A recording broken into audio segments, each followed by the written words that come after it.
ચાલ.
વિક્રમ સંવત 2070 આજે જેઠ સુદ 13 તારીખ 25મી જૂન 2014 પરમ પૂજ્ય ઉમા સ્વાતીજી રચિત શ્રી તત્વાર્થાધિગમ સૂત્ર ઉપર આજે આપણો 39મો સ્વાધ્યાય છે.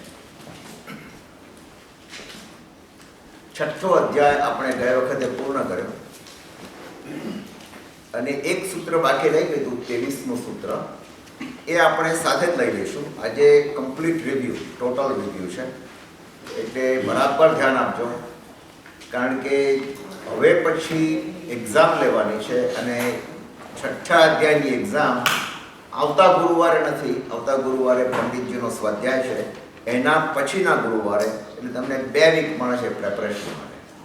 જુલાઈની 10મીએ તમને એની એક્ઝામ આપવામાં આવશે, બરાબર? અને ઇન ધ મીન ટાઈમ તમને બીજા હેન્ડઆઉટ જે ગયા વખત તમારે મોકલવાના હતા, પણ I could not, did not write it actually. મેં અમુક અડધા સુધી લખ્યા છે, અડધા બાકી રહી ગયા છે, કારણ વીકેન્ડમાં હું ફ્લોરિડા હતો એટલે I could not do it. પણ એનીવે, તો એ કમ્પ્લીટ થઈ જશે 2-3 દિવસમાં, એટલે તમને મોકલી આપીશ. રિવ્યૂ ક્વેશ્ચન્સ પણ મોકલી આપીશ, અને જો તમારે જોઈશો તો એની આન્સર કી પણ મોકલી આપીશ પછી. એ પછી કારણ કે હવે પછી આપણે મળવાના નથી, we will meet only exam time, બરાબર? એટલે રિવ્યૂ ક્વેશ્ચન્સ 2-3 દિવસ પછી, ઇફ પોસિબલ આન્સર કી, તો યુ કેન ચેક ઇટ. અને જુલાઈની 10મીએ એક્ઝામ, બરાબર? તો આપણે ફરીથી એનો કમ્પ્લીટ રિવ્યૂ આજે આપણે કરી દઈએ. એ પછી તમને ટેસ્ટ પાછા મળશે. હવે અત્યારે it's too late too. Okay, તો પહેલા સૂત્રથી આપણે શરૂઆત કરીએ છઠ્ઠા અધ્યાયની. અને છઠ્ઠા અધ્યાયનું પહેલું સૂત્ર તમે જો બોર્ડ ઉપર ન જુઓ તો પણ તમને મળે છે, બરોબર ને? બોલી શકો છો? કાય વાંગ મનઃ કર્મ યોગ. પછી શું? યોગ. કાય વાંગ મનઃ કર્મ યોગ. હવે કર્મ શબ્દ અહીંયા આગળ ક્રિયાના અર્થમાં લેવાનો છે. કર્મ શબ્દ ક્રિયાના અર્થમાં, અને યોગ એટલે કઈ રીતે કહે છે કે મનથી, વચનથી અને કાયાથી શું થાય છે? જે ક્રિયા થાય છે એ દ્વારા કર્મનો આશ્રવ, બરાબર છે, એ દ્વારા આશ્રવો આવે છે. એટલે આશ્રવો કઈ રીતે આવે છે, કેવી રીતે આવે છે, તો એના 3 રસ્તા બતાવે. 3 માધ્યમ છે આશ્રવો આવવાના. કયા 3 માધ્યમ? એક કાયાના માધ્યમથી, વાણી એટલે વચન, વચનના માધ્યમથી, અને બીજું મનના માધ્યમથી. એ આશ્રવ આવે. આશ્રવ આવે એટલે શું થાય? કર્મનો બંધ થાય. એટલે આશ્રવનો અર્થ જ અહીંયા આગળ કર્મનો બંધ, એક બીજા અર્થમાં લઈએ. કર્મનો બંધ થાય એટલે જો આપણે કર્મને ડિફ્યુઝ ના કરીએ તો કોઈક વખતે કર્મનો ઉદય થાય. અને કર્મનો ઉદય થાય એટલે પાછો એનો ફરીથી કંઈકનું કંઈક પ્રવૃત્તિ થાય એટલે પાછો કર્મ બંધ થાય, એમ પાછો સંસાર ચાલે. એટલે ટૂંકમાં આ આશ્રવો આપણા સંસારને ચલાયમાન રાખે છે, ગતિમાન રાખે છે. સંસાર ચક્રને ગતિમાન રાખનારા આ આશ્રવો છે. એમાં કાયાના આશ્રવ, તો એના જુદા જુદા જો ભેદ ગણો તો કાયાના કેટલા ભેદ છે? 7. કાયાના આશ્રવો 7 રીતે આવે, બરોબર. હવે 7 રીતે કઈ રીતે કોઈ કહેશે? બોલો. ઔદારિક મિશ્ર, આહારક મિશ્ર, વૈક્રિય મિશ્ર અને કર્મણ. બરાબર. હવે ઔદારિક આશ્રવ, ઔદારિક રીતે આપણે જો આશ્રવ આવે એમ કહીએ કાયાની મદદથી, બરોબર. એટલે ઔદારિક કાય યોગ થયો અને ઔદારિક મિશ્ર કાયો. હવે ઔદારિક મિશ્ર કાયો ક્યારે હોય? કે જ્યારે જીવ માતાની કુક્ષીમાં દાખલ થાય ત્યારથી પહેલા જ સમયથી એની પર્યાપ્તિઓ બનાવવાનું શરૂ કરે છે, બરોબર. પર્યાપ્તિ એટલે જીવન શક્તિ, એનાથી બધું શરીર બનાવવાનું શરૂ કરે છે, બરોબર. એટલે એનાથી શરીર બનાવે, સંપૂર્ણ શરીર, ઔદારિક શરીર બને એ દરમિયાન, ઔદારિક શરીર બને એ દરમિયાન કોની જરૂર પડે છે?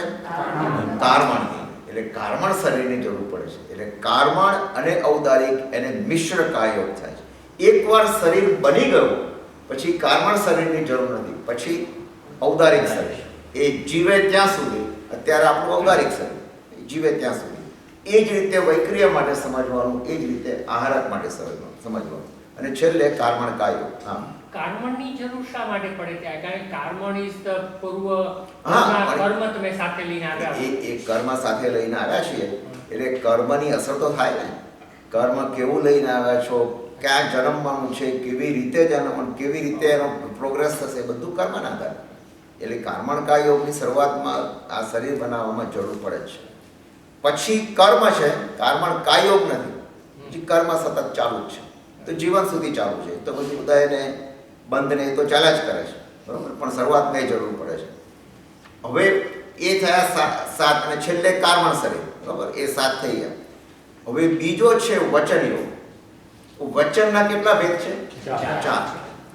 એક સત્ય બોલવું, બીજું અસત્ય બોલવું, ત્રીજું મિશ્ર સત્ય અને અસત્ય, અને ચોથું છે અસત્યામૃષા. હવે અસત્યામૃષાનો કોઈ એક્ઝામ્પલ આપશે? સાચું નહીં ને ખોટું નહીં.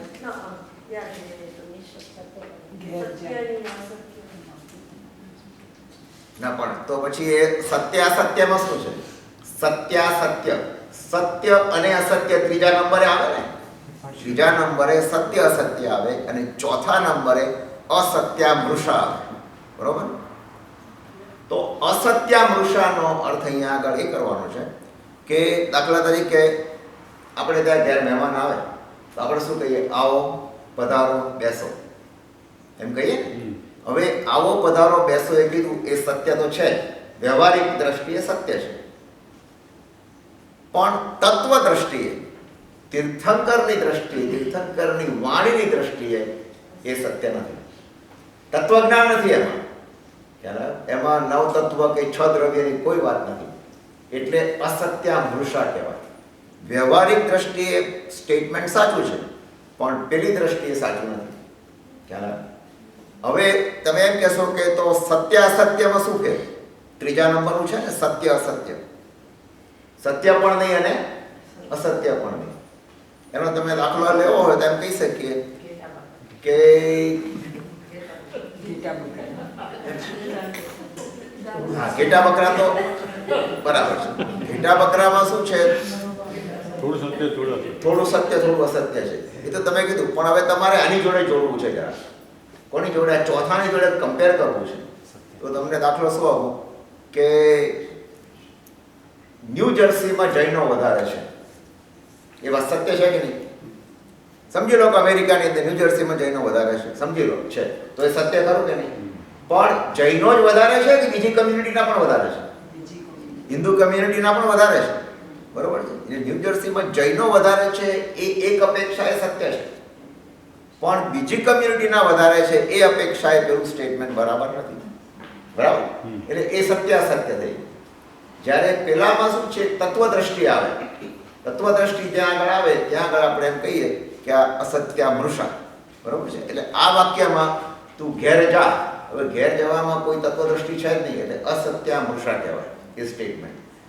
ચાલો હવે આગળ વધીએ. મિશ્ર વચન યોગ થયો, અને મિશ્ર કયો થયો? વચન યોગ અને મન યોગ. મન યોગમાં પણ એ જ રીતે લઈ લેવાનું, એમાં કંઈ વિશેષ નથી. તો આ થઈ ગયું. હવે બીજું સ્ટેટમેન્ટ છે સ આશ્રવ. સહ આશ્રવ. સહ આશ્રવનો અર્થ શું? સહ શબ્દ કોની સાથે લેવાનો છે? યોગ સાથે. એટલે આ યોગને આશ્રવ કહેવામાં આવે છે, બરોબર? મન વચન કાય યોગથી આશ્રવ. આશ્રવ એટલે કર્મનું આવવું, એ આશ્રવ છે, બરોબર? એ આશ્રવ થાય છે એટલે શું થાય? એના કારણે શુભ પુણ્યશ્ર, પુણ્યનો પણ આશ્રવ થાય, શુભ કર્મ બંધાય તો. અને એના પછીનું સૂત્ર શું કહે છે? પાપનો પણ આશ્રવ થાય. અશુભસ્ય પાપસ્ય, એટલે પાપનો પણ આશ્રવ થાય અને પુણ્યનો પણ આશ્રવ થાય. સહજ રીતે સમજી શકાય એવું છે, એમાં કંઈ વિશેષ સમૃદ્ધિની જરૂર નથી. કે આપણે કોઈ સારું કામ કર્યું હોય, આપણા મનના ભાવ સારા હોય તો શુભ આશ્રવ, અથવા તો કયો થાય? અશુભ આશ્રવ, બરોબર? એટલે શુભ અને અશુભ એ ક્લિયર થઈ. હવે એના પછીનું સૂત્ર બહુ મહત્વનું સૂત્ર છે. આ પાંચમું બહુ જ મહત્વનું છે. એમાં શું કહે છે? સકસાય અકસાયયોઃ સાંપ્રદાયિક ઇરિયાપથયોઃ. સકસાય અકસાયયોઃ એટલે સકસાયને જોડવાનું કોની જોડે? સાંપ્રદાયિક. અને અકસાયને જોડવાનું ઇરિયાપથ. સકસાય એટલે કસાય સહિત. કસાય સહિત સાંપ્રદાયિક યોગ છે. સાંપ્રદાય એટલે કસાય, બરોબર છે? એ સાંપ્રદાયિક કસાય છે. અકસાય કે જ્યાં કસાય નથી, તમે મન વચનની કાયાની ક્રિયા કરો છો પણ કસાય નથી, એ કસાય નથી, એને શું કહે છે આપણે? ઇરિયાપથ, બરોબર? ઇરિયાપથ થઈ. હવે કસાયને કારણે થાય છે શું? આશ્રવ આવ્યો, કર્મનો બંધ પડ્યો, તો એને કારણે કર્મનો બંધ કેટલી રીતે પડે છે? 4 રીતે કર્મનો બંધ પડે, બરોબર? કસાયના કારણે આશ્રવ આવ્યો, તો આશ્રવ એટલે કર્મનું આવવું. એ કર્મનો આત્મા સાથે ચીટકી જાય, એ 4 રીતે બને છે. કઈ 4 રીતે છે? એક પ્રકૃતિ બંધ, એક પ્રદેશ બંધ, સ્થિતિ બંધ અને રસ બંધ. આ 4 થાય છે. પ્રકૃતિ બંધમાં શું થાય?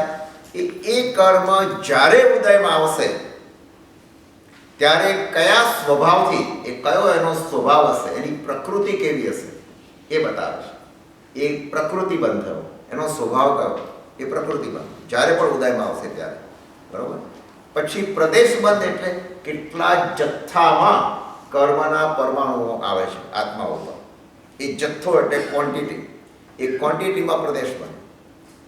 સ્થિતિ બંધનો અર્થ થયો કે એ કર્મ ક્યાં સુધી ચાલશે, એની સ્થિતિ. આપણી જેમ આયુષ્યની સ્થિતિ છે કે ભાઈ માણસ 80, 85, 100 વર્ષ જીવશે, એમ અહીંયા આગળ પ્રકૃતિ સ્થિતિ બંધ એટલે એ કર્મ કેટલા સમય સુધી રહેશે, બરાબર? તમે કશું જ ન કરો તો ક્યાં સુધી રહેશે, એ સ્થિતિ બંધ.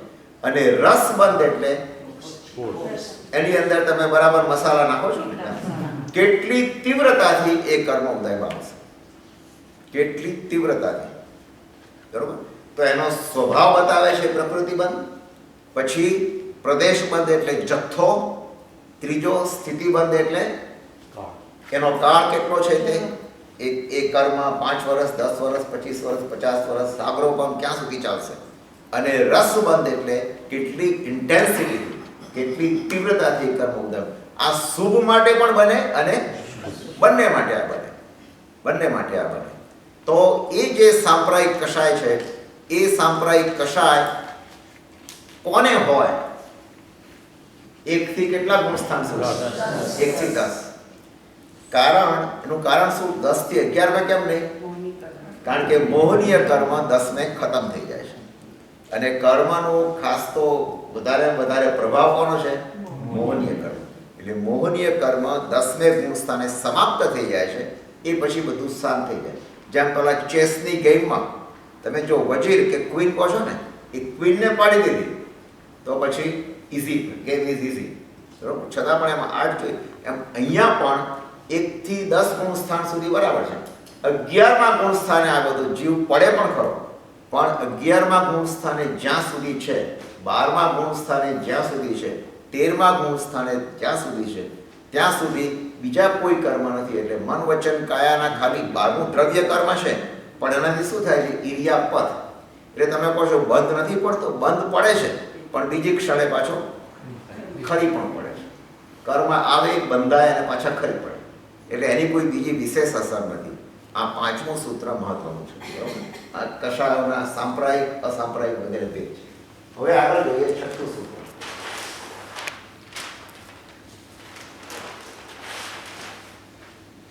હવે જે સાંપ્રદાયિક વાત કરી આપણે, એની વાત આગળ ચાલે ને, કારણ કે પેલું તો 11, 12, 13 તો સરળ છે, એ તો ઇરિયાપદ છે. એટલે એમાં કંઈ બહુ નથી. તકલીફ ક્યાં થાય છે આપણા લોકોને? કે જ્યાં 1 થી 10 ગુણસ્થાનમાં આપણે આવી ગયા. શ્રાવક તરીકે દ્રવ્યથી આપણે 5મે હોઈએ, ભાવથી કોને ખબર, પહેલે પણ હોઈએ, 5મે પણ હોઈએ, 6ઠે પણ હોઈએ, બની શકે. તો અહીંયા આગળ વાત શું કરે છે કે હું અહીંયાથી જ વાંચું છું કે જે 6થું સૂત્ર છે, અવ્રત સાંપ્રદાયિક કષાયના ભેદ બતાવે છે, બરાબર. સાંપ્રદાયિક કષાયના ભેદ કયું છે? આમાં જરાક પહેલું અવ્રત લેવાનું છે.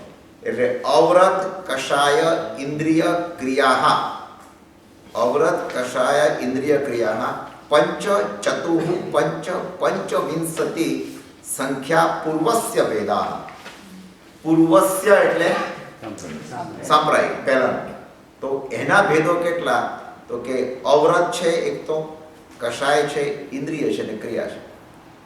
કેટલી રીતે 39 જુદા જુદા ભાંગા અથવા 39 જુદા જુદા દ્વાર, એ 39 દ્વારમાંથી આ કષાયો બધા દાખલ થાય છે બધા.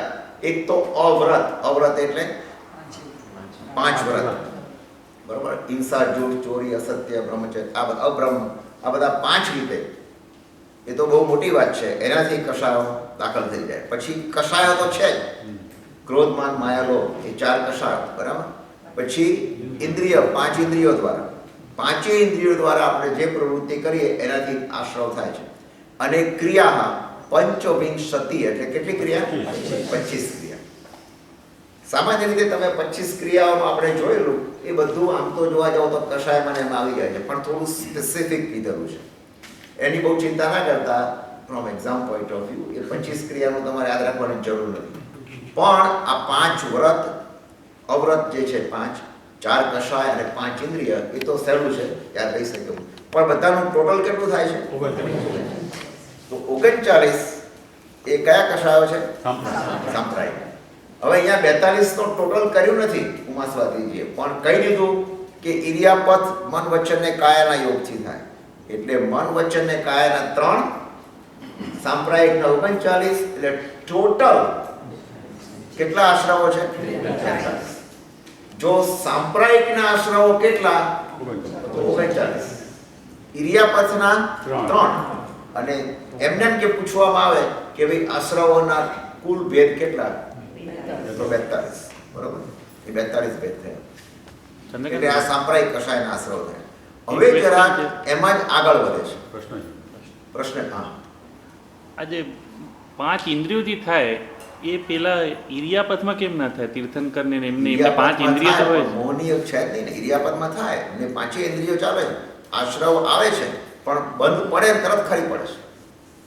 બંધ થાય પણ એ બંધ એટલો ચીકણો બંધ નથી થતો જેવો પેલા 1 થી 10 ગુણસ્થાન વાળામાં થાય. કારણ શું? મોહનીય કર્મ છે. ઇરિયાપથ જે હોય છે 11, 12, 13માં મોહનીય કર્મ નથી. મોહનીય કર્મ છે જ નહીં. એટલે એક સમયે આવે, બીજા સમયે બદલાય, બીજા સમયે ખરી પડે, બીજું છે જ નહીં કઈ. એટલા માટે હવે 7મું સૂત્ર છે, એમાં આગળ શું વાત કરે છે કે કશાયો કેવા હોય છે, બરોબર છે. એટલે એક ક્રિયાના સાધનો કઈ રીતે છે એનું બતાવે છે કે તીવ્ર, મંદ, જ્ઞાત, અજ્ઞાત ભાવો, વીર્ય, અધિકરણ, વિશેષેભ્ય, તદ વિશેષ. 6 ભાગ બતાયા. એક તો કશાય તીવ્ર ભાવે હોય, સમજી શકાય છે. તીવ્ર ભાવે એટલે અશુભ અને અશુભ બંને વાત. આપણે ભગવાનના દર્શન કરતા હોઈએ, કોઈ બીજા પણ દર્શન કરતા હોય, પણ કોઈકનો મંદ ભાવ હોય, આપણો એકદમ ઉત્કટ ભાવ હોય, બહુ જ ખૂબ ભાવપૂર્વક કરતા હોઈએ તો એ તીવ્ર કશાય હોય, અથવા તો તીવ્ર આશ્રમ હોય. મંદ એટલે એનાથી ઓપોઝિટ. જ્ઞાત અને અજ્ઞાત, આપણે જે ક્રિયા સમજીને કરીએ અને એ રીતે જે આશ્રવ આવે એ કેવી રીતે આવે છે? જ્ઞાન એટલે આપણા જ્ઞાનથી, જાણવાથી. અજ્ઞાત એટલે ક્રિયા કરીએ છીએ એનો અર્થ આપણને ખબર નથી, એટલે અજ્ઞાત ભાવ છે. વીર્ય એટલે વીર્યની શક્તિ, આપણી શક્તિ. શક્તિ જેટલી હોય એના કરતાં આપણે એક સ્ટેપ આગળ વધીને કોઈ તપશ્ચર્યા કરીએ, કોઈ પણ ક્રિયા કે શક્તિ કરતાં ઓછું કરીએ, બરાબર, એ વીર્ય ફોરવવાનું છે. તો એ વીર્ય થયું. અને અધિકરણ એટલે આશ્રવની ક્રિયાના સાધનો છે. એ સાધનો કયા કયા છે? એ બધા અધિકરણ. એનાથી કર્મબંધમાં તફાવત થાય છે. હવે અધિકરણ સાધનોમાં શું? બાહ્ય સાધનો.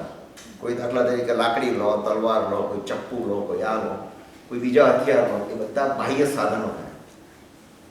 આ રીતે આશ્રવ આવે છે, પણ એનાથી કર્મબંધમાં ફેર પડે છે. પ્રશ્ન ક્યાં છે આપણો આ સૂત્રની અંદર કે કર્મબંધમાં તફાવત કેમ પડે છે? કોઈકને વધારે, કોઈકને ઓછો. ક્રિયા સરખી જ થાય છે. બે વ્યક્તિ સરખી ક્રિયા કરે, એકને તીવ્ર કર્મબંધ પડે, એકને મંદ કર્મબંધ પડે. એનું કારણ આપણે કહ્યું કે ભાવ ઉપર છે. ભાવ ઉપર એ દર્શન કરતી વખતે મન ક્યાંય જતું હોય, બરાબર, ઉપયોગ ત્યાં ન રહેતો હોય તો એટલો જોરદાર બંધ ના પડે, એ મંદ બંધ પડે. અને દર્શન કરતી વખતે ભાવ પરમાત્મામાં જ હોય, અથવા તો આમ ડૂબી ગયેલા હોય, ખોવાઈ ગયેલો હોય, ઉપયોગ સહિત હોય, તો એ કર્મ બંધ તીવ્ર પડે છે, બરાબર. એટલે એ ક્લિયર થઈ ગયું 7મું સૂત્ર. હવે 8મું સૂત્ર આપણે લઈએ કે જે અધિકરણની વાત કરી એ અધિકરણ 2 પ્રકારના છે. અધિકરણમ જીવ અજીવાહા. જીવ અને અજીવ 2 વાત થઈ. તો આશ્રવ કોના લીધે આવે છે? જીવ કે અજીવ? બરોબર, બંને છે. પણ જીવથી આશ્રવ આવે અને અજીવ શું છે? એ આશ્રવ લાવવામાં સહાયક છે. It is helpful. એ નિમિત્ત બને છે, એ સહાયક છે, બસ. પણ બંને જોઈએ જ. એકલાથી આશ્રવ આવવાનો નથી. એકલો જીવ આશ્રવ નથી લેવાનો, એકલો અજીવ પણ નહીં. જીવ અને અજીવ બંને જીવ. આ પણ કોઈ પણ ક્રિયા આપણે કરીએ તો એમાં જીવ અને અજીવ બંને સાથે છે. આપણું શરીર પણ એક અપેક્ષાએ અજીવ છે, એટલે આશ્રવ માટે જીવ અને જીવ બંને જ જોઈએ. તો હવે જે વાત કરે છે 9મા સૂત્રમાં, એ જીવ અધિકરણના ભેદ કહે છે. જીવ અધિકરણના ભેદ કેટલા છે? અને આપણે એ જોઈ ગયેલા કે જીવ અધિકરણમાં કહે છે આદ્યમ. આદ્યમ એટલે પહેલું અધિકરણ. જીવ આદ્યમ એટલે પહેલું. કયું છે? સંરંભ, સમારંભ, આરંભ. 3 થયા. યોગ, યોગમાં કયા થયા? મન વચન કાય. 3 યોગ. કૃત, કારિત અને અનુમત. કર્યું, કરાવ્યું, અનુમોદન. કષાય, 4 કષાય. વિશેષહિ, ત્રિહિ ત્રિહિ ત્રિહિ, ચતુઃ ચ ઐકશઃ. પહેલાના 3, 3 ને 3 સરળ છે, સમજાય એવું છે. અને ચતુ એટલે 4. આ 4 ને જો તમે મલ્ટીપ્લાય કરો તો 108 થાય. 3 ગુણ્યા 3 ગુણ્યા 3 27 ગુણ્યા 4 108. 108 દરવાજા કર્મના ખુલ્લા છે. અહીંયા આગળ એમ કીધું 108 રીતે શું છે? કર્મ બંધ થાય છે જીવ અધિકરણ દ્વારા, બરોબર. અને અજીવ અધિકરણના ભેદો બતાયા. નિર્વર્તના, નિક્ષેપ, સંયોગ, નિસર્ગાના, દ્વિ, ચતુઃ, દ્વિ, ત્રિભેદા, પરમ. અજીવ અધિકરણના ભેદ કેટલા બતાયા? દ્વિ એટલે બે નિર્વર્તના, એક મૂળ ગુણ નિર્વર્તના અને ઉત્તર ગુણ નિર્વર્તના. હવે મૂળ ગુણ એટલે અંદરનું અભ્યંતર, ઉત્તર ગુણ એટલે બહારનું. દાખલા તરીકે લાકડી છે, તલવાર છે, પથ્થર છે, એ બધું બહારનું થયું. એના દ્વારા અભ્યંતર અંદર જે ફેરફાર થાય એ શું થયું? મૂળ ગુણ નિર્વર્તના. એટલે નિર્વર્તના નિક્ષેપ. આ સામાન્ય રીતે સાધુ પ્રબોધકોને વધારે લાગુ પડે. આપણને પણ કરવું તો કે નિક્ષેપ એટલે કેટલી રીતે તમે કેવી રીતે વસ્તુ મૂકો છો. એના ભેદ ચાર છે. અપ્રત્યવેક્ષિત એટલે જોયા વિના વસ્તુ મૂકો છો. દુષ્પ્રમાર્જિત એટલે જેમ તેમ પ્રમાર્જન કરીને મૂકો છો. સહસા નિક્ષેપ એકાએક હાથમાંથી તમારે પડી ગયું, ધ્યાન ન રાખ્યું વગેરે. અને અનાભોગ ઉપયોગના અભાવે વસ્તુ મૂકો છો. સંયોગ બે પ્રકારના સંયોગ છે અને નિસર્ગ ત્રણ પ્રકારનો નિસર્ગ. એ રીતે કર્મબંધની વાત કરી. અજીવ અધિકરણના ભેદો. હવે જે આવે છે 11મું સૂત્ર.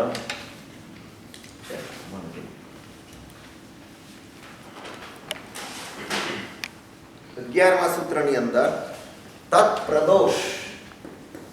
તત્પ્રદોષ નિમ્નવ માત્સર્ય અંતરાય આસાદન ઉપઘાતા જ્ઞાન દર્શના વર્ણયોઃ.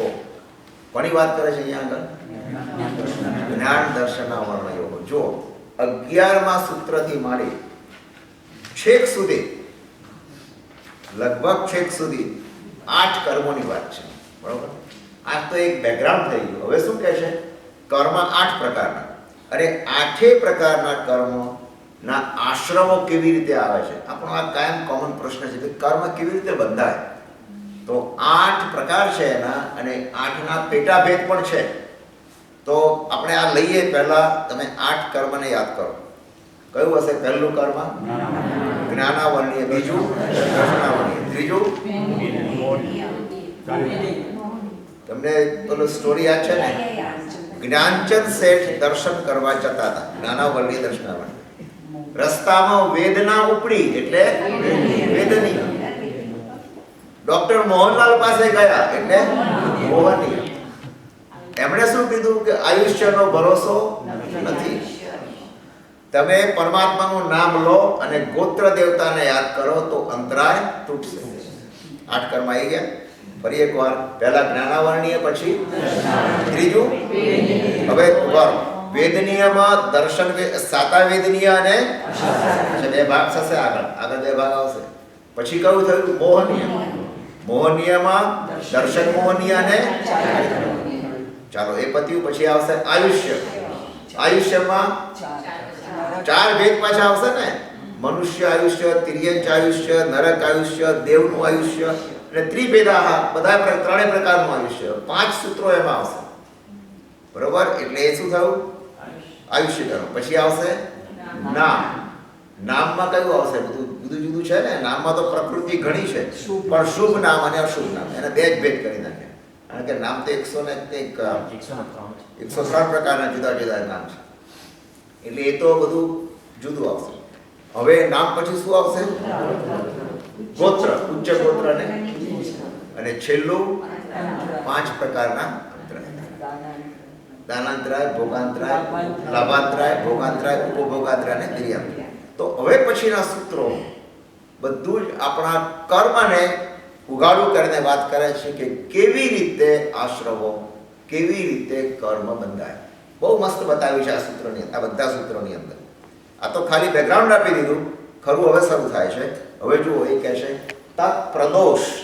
તત્પ્રદોષ પછી નિહ્નવ. હવે એક એકનો અર્થ લઈએ. તત્પ્રદોષ એટલે દ્વેષપૂર્વક, અત્યંત દ્વેષપૂર્વક આશ્રવ આવી ગયો. બરોબર છે? આ શું? આ જ્ઞાનાવર્ણીયની વાત છે. જુઓ, જ્ઞાનાવર્ણીયનો અર્થ શું થયો? જ્ઞાન ઉપરનું આવરણ. આપણી પાસે એક ડબ્બી હોય અને ડબ્બીને જો ઢાંકણું ખોલી નાખો તો આવરણ હટી ગયું. આવરણ હટી ગયું તો તમને કેવળ જ્ઞાન થઈ ગયું. પણ આપણને કેવળ જ્ઞાન છે નથી. તો આપણું ઢાંકણું બંધ છે, પણ થોડું ખુલ્લેલું છે. કારણ કે થોડું તો આવરણ ઘણું છે ને. કોઈ હતો બોલો? હા, એ જ્ઞાન. બરોબર? એટલે જ્ઞાન જ્ઞાની અને જ્ઞાનના સાધન. સાધન. આ ત્રણ એ રીતે દર્શન, દર્શની અને દર્શનના સાધન. બરાબર છે? આ બેનો ભેદ સમજો. તો જ્ઞાન, જ્ઞાની અને જ્ઞાનના સાધનો. જ્ઞાન કોને કહીએ? સમ્યક જ્ઞાન, અથવા તો આપણે એના એક્ઝામ્પલ શું, કોઈ આગમનું પુસ્તક છે એ જ્ઞાન છે ને? એ અંદર જ્ઞાન છે. બરાબર? એ જ્ઞાન છે. જ્ઞાની કોને કહીએ? કે જે જ્ઞાન આપે છે, જેના દ્વારા જ્ઞાન પ્રાપ્ત થાય છે, એ જ્ઞાની. અને જ્ઞાનના સાધનો કોને કહીએ? પુસ્તકો છે વગેરે, એ બધા જ્ઞાનના સાધનો. આ સામાન્ય થયું. તો દર્શન, દર્શની અને દર્શનના સાધનો કોને કહીશું? જેમ જ્ઞાન છે એમ દર્શન પણ છે ને. ખરેખર તો આ બંને એક જ છે. ફેર ક્યાં છે? જ્યાં સામાન્ય હોય ત્યાં દર્શન, વિશેષ હોય ત્યાં જ્ઞાન. એક વ્યક્તિ સામેથી આવે છે, બરોબર? અહીંયા શ્રદ્ધા, અમુક લોકો શ્રદ્ધા હા, એ આવશે, બધું આવશે. હવે એ એક વ્યક્તિ સામેથી આવે છે. સામેથી આવે છે એટલે તમે એમ કહો કે ભાઈ કોઈ મનુષ્ય સામેથી આવતા દેખાય છે. આ સામાન્ય દર્શન, બરોબર? હજુ ડિટેલ ખબર નથી. નજીક આવતા ખબર પડી કે આ તો સનતભાઈ ઝવેરી છે. એટલે શું થયું? વિશેષ દર્શન. કારણ કે વિશેષ દર્શન એટલે તમે બધી વ્યક્તિઓમાં એક વ્યક્તિને તમે આઈડેન્ટિફાય કરી કે ભાઈ આ જ છે, તો વિશેષ દર્શન થયું નહીં. એ વિશેષ દર્શન એ શું થયું? જ્ઞાન. એ જ્ઞાન. પેલું સામાન્ય જ્ઞાન હતું, આ વિશેષ જ્ઞાન. હવે તમે સામાન્ય દર્શન જુઓ અને એની આસાધના કરો તો એ વ્યક્તિની જ આસાધના છે, પણ એ સામાન્યપણે થયું. ખ્યાલ આવે? અને જ્ઞાની તરીકે તમને ખબર પડી કે આ જ્ઞાની છે, તો એ જ્ઞાનીની આસાધના થઈ, પેલું સામાન્ય આસાધના થઈ. એવી રીતે દર્શનના સાધનો અને જ્ઞાનના સાધનો. એક પુસ્તક પડ્યું છે, હવે આ પુસ્તક કયું છે મને ખબર નથી. આ કોઈ સાદી વાર્તા છે? આમાં કોઈ રસોઈ કેમ બનાવી, કુકિંગ કેમ કરવું એનું લખેલું છે? આમાં બધી જોક્સ લખેલી છે કે આ કોઈ આગમ છે? તો પેલું સામાન્ય જ્ઞાન કહેવાય અને પેલું વિશેષ જ્ઞાન કહેવાય. કે જે આગમ પણ હોય છતાં વ્યક્તિની અપેક્ષાએ એને કોઈ જ્ઞાન નથી એને જો, તો એના માટે સામાન્ય જ્ઞાન થઈ ગયું, ભલે આગમ હોવા છતાં પણ. અને જે જ્ઞાની છે એના માટે શું થયું? વિશેષ જ્ઞાન થયું. ખ્યાલ આવે? અને જ્ઞાનના સાધનોમાં પણ એ જ એક સામાન્ય અપેક્ષાએ અને પેલા જ્ઞાનીની અપેક્ષાએ એ જ સાધન વિશેષ બની ગયું. એટલે જ્ઞાન, જ્ઞાની, જ્ઞાનના સાધનો જ્ઞાનીની અપેક્ષાએ જોવાનું, દર્શન, દર્શની, દર્શનના સાધનો સામાન્ય અપેક્ષાએ જોવાનું. બંને એક જ છે, એક જ સિક્કાની બે બાજુ છે. એકમાં એક વસ્તુને સામાન્ય જોવી, સામાન્ય દર્શન કરવું, સામાન્ય વસ્તુઓ સામાન્ય છે. બીજામાં એ જ વસ્તુઓ વિશેષ રૂપે છે, જરા ડેપ્થમાં છે, ડિટેલ્સમાં છે. તો અહીંયા આગળ દેવની વાત સાથે કરે છે, બંનેની વાત સાથે કરે છે. શું કહે છે? તત્પ્રદોષ, અત્યંત દ્વેષ. હવે તમે એક એક ઉપર જાઓ. અત્યંત દ્વેષ જ્ઞાન ઉપર રાખો. આવું આ તો ચડતું જ નથી, મારો મૂકો છાલ અને બાજુ મૂકો. દ્વેષ આવી જાય. આ શું? આટલું અઘરું?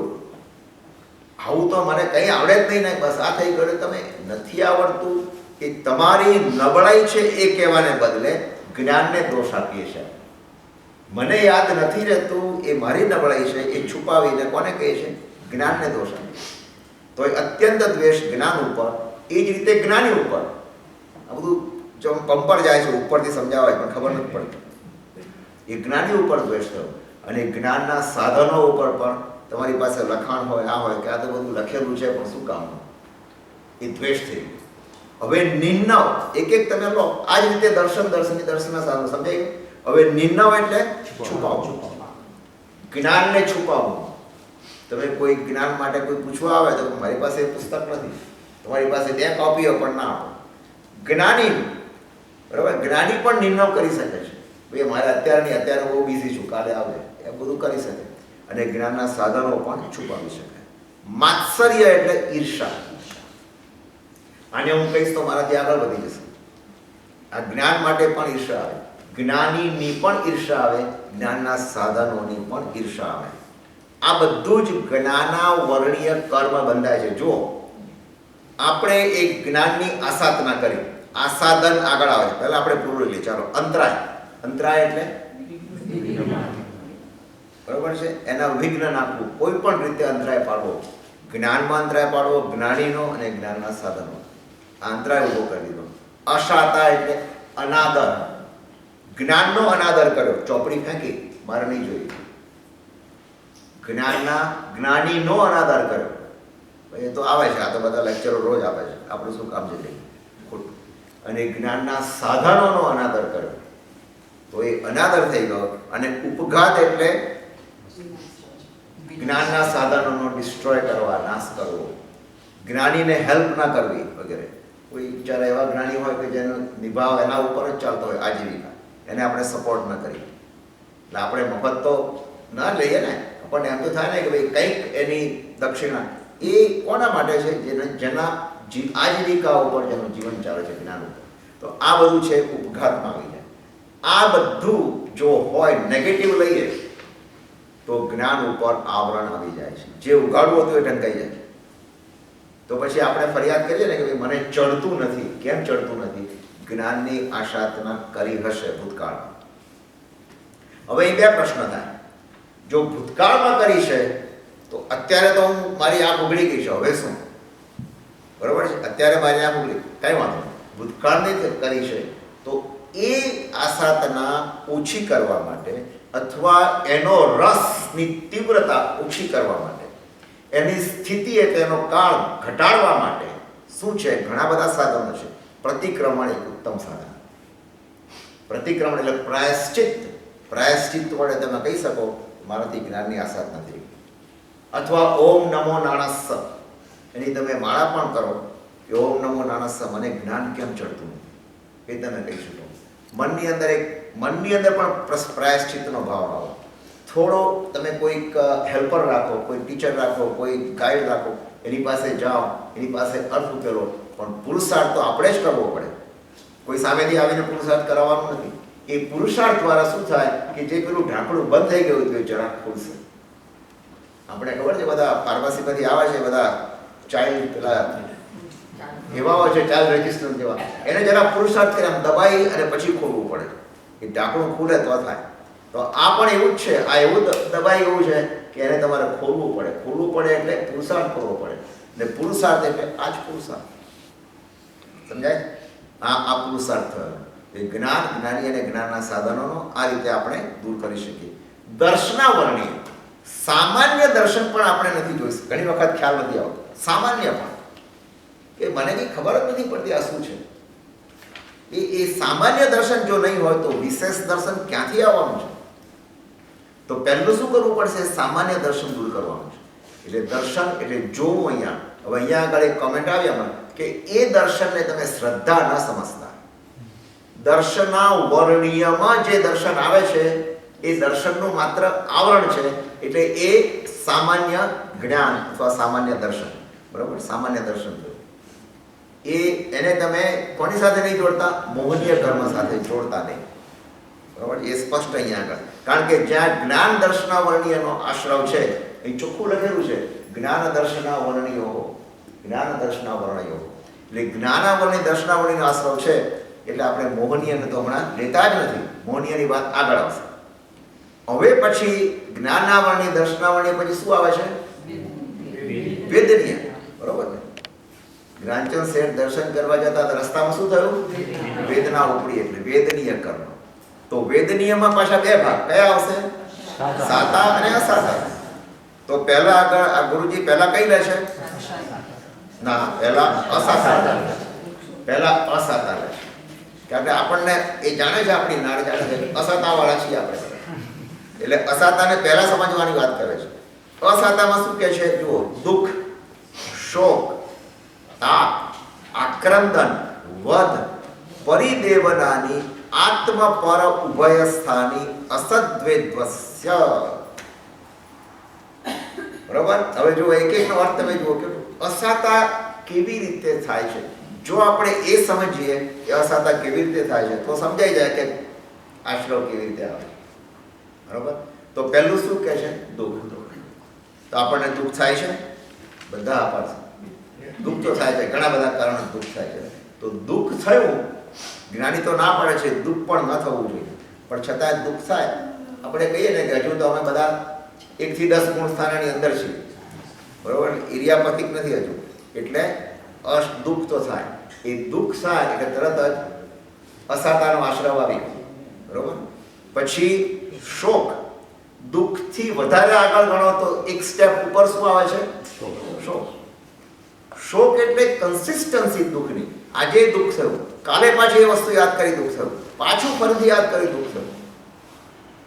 કોઈકનું મૃત્યુ થયું, કોઈકનું આ થયું, કોઈકનો આપણાથી વિયોગ થયો, ગમે તે, આ બધા સ્વાભાવિક છે, શોક થાય. પછી આક્રંદન, તાપ એટલે સંતાપ, મન પીડિત થઈ ગયું, આકુળ વ્યાકુળ થઈ જાય છે. શોક તો થાય પણ આ જરા બહાર દેખાય શોક વધારે, એ આતપ થઈ ગયું, એ તાપ થઈ ગયો. પછી શું થઈ ગયું?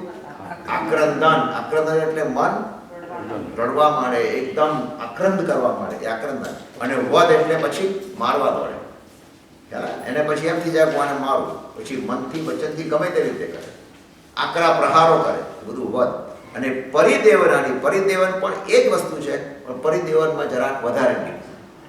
આ રીતે બધા શું કરે છે? એ કર્યા પછી બીજી લાઈનમાં શું કહે છે? આત્મા પર અને ઉભય. એટલે પોતાને પણ થાય દુઃખ, શોક, સંતાપ બધું, બીજાને પણ થાય અને પરસ્પર બંનેને થાય, અન્યને પણ કરાવે. હવે અહીંયા આગળ શું થાય છે જુઓ, જ્યાં સુધી તમે દુઃખ વગેરે તમારા ઉપર લો છો, બહાર ઘણા વ્યક્તિ એવો છે, આપણે એમ કહીએ કે આ તો બધા હસતા જ હોય છે, પણ અંદર દુઃખ હોય પણ ખરું અંદર. કારણ કે એ કહે છે કે આ દુઃખ મારું છે, મારે કોઈ વ્યક્ત કરીને બીજાને દુઃખી કરવા નથી. તો અસાતા આવે પણ અસાતા વેદનીય ઓછી આવે, બરાબર. બીજો કહે કે હું દુઃખી થવું અને બીજાને એમને એ હર્યા ફર્યા ચાલે કે એને થોડા દુઃખી તો કરવા જ પડે આપણે. આ તો ચાલતું હશે, કન્ટ્રીબ્યુટ તો કરવું પડે કે આપણે, એટલે બીજાને દુઃખી કરે. અને પછી પરસ્પર 2 જણા દુઃખી થયા કરે, સામે અથડાય, બરોબર. તો લોકો કંઈક શું ફેંકે ને આ બધું કંઈક એ બધું સામું ચાલે પછી. એટલે આ કયું થાય? ત્રણેય રીતે અસાતા વેદનીય કર્મના આશ્રવો આવે છે. તો હવે સાતા વેદનીયમાં શું છે? એનાથી ઉલટું. સાતા વેદનીયમાં જુઓ છે ને,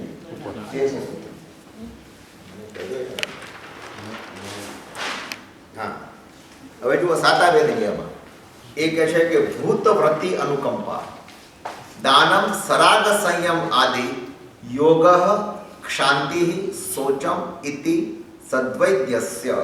સદ્વૈદ્યસ્ય નો સાતા વેદનીયના આશ્રવો. આ સારો આશ્રવ છે. સાતા આપણને મનને સાતા મળે, દિલને સાતા મળે, કર્મ પણ સાતા વેદનીય બંધાય. એ કર્મ ઉદયમાં આવે ત્યારે સાતા આપે, પેલું દુઃખવાળું કર્મ ઉદયમાં આવે ત્યારે શું આપે? અસાતા આપે. આપણે તો આ કર્મને કેવી રીતે જોવાનું છે? એક ઓલરેડી અસાતા આવી ગઈ છે કોક ભવની અંદર, જેના કારણે અસાતાનો ઉદય થાય છે. પણ એ ઉદય ઉપર પણ પાછી જો અસાતા આપણી ચાલુ રહે તો નવો કર્મ બંધાય છે, નવો કર્મ. હવે સાતામાં શું કહે છે? ભૂત અને વૃત્તિ અને અનુકંપા. ભૂતનો અર્થ શું થયો? ભૂત અનુકંપા અને વૃત્તિ અનુકંપા, 2 પ્રકારની અનુકંપા છે. પછી દાન, પછી સરાગ સંયમ આદિ. આદિ શબ્દથી સરાગ સંયમ આનો ને, એટલે સંયમા સંયમ, અકામ નિર્જરા અને બાલતપ એ જોડી દેવાનું. એ 3 આદિ શબ્દથી આ 3 આવશે. અને પછી આવે છે ક્ષાંતિ એટલે ક્ષમા, અને પછી આવે છે શોચમ એટલે શૌચ, શૌચમ શૌચ, બરોબર. શૌચ એટલે સંતોષ. હવે એક પછી લો તમે. ભૂત અનુકંપા એટલે શું થયું? બધા જીવોને, ચારેય ગતિના જીવોને ઉપર અનુકંપા કરવી, ચારેય ગતિના જીવો ઉપર અનુકંપા કરવી, બરોબર. આ ભૂત અનુકંપા. વૃત્તિ અનુકંપા એટલે વૃત્તિ 2 પ્રકારના, એક આગારી અને બીજા. હવે આગારી એટલે શું? આપણે બધા આવી ગયા આગારીમાં, અને અણગારીમાં સાધુ સાધ્વી આવી ગયા, બરાબર. તો બંનેને સાતા પહોંચે, બંનેને પ્રત્યે અનુકંપા તમે કેવી રીતે કરી શકો? શ્રાવક ઉપર અનુકંપા કેવી રીતે કરી શકો? આપણે કહીએ ને, can I help you, may I help you. એ કહેવાની પણ એ તો એક વ્યવહારિક વિધિ છે, પણ આપણને ખબર પડે કે આ શ્રાવક પાસે કોઈ પણ રીતે એને તકલીફમાં છે, આર્થિક હોય, સામાજિક તકલીફ હોય, આધ્યાત્મિક તકલીફ હોય, માનસિક તકલીફ હોય, તો આપણે શું કરીએ, એને કોઈ પણ રીતે એને હેલ્પ કરવા પ્રયત્ન કરીએ. બરાબર? બીજાને જણાવ્યા વિના, you don't have to explore. એ બે વચ્ચે જાણે કે ભાઈ પણ એની સાંભળવાની ક્ષમતા હોય, આપણી સમજાવવાની ક્ષમતા હોય, તો એ રીતે એને હેલ્પ કરવું એ કઈ અનુકંપા થઈ ગઈ? અગારી. અને અણગારીમાં સાધુ સાધ્વીઓને પણ કેટલીક વખત હેલ્પની જરૂર હોય છે.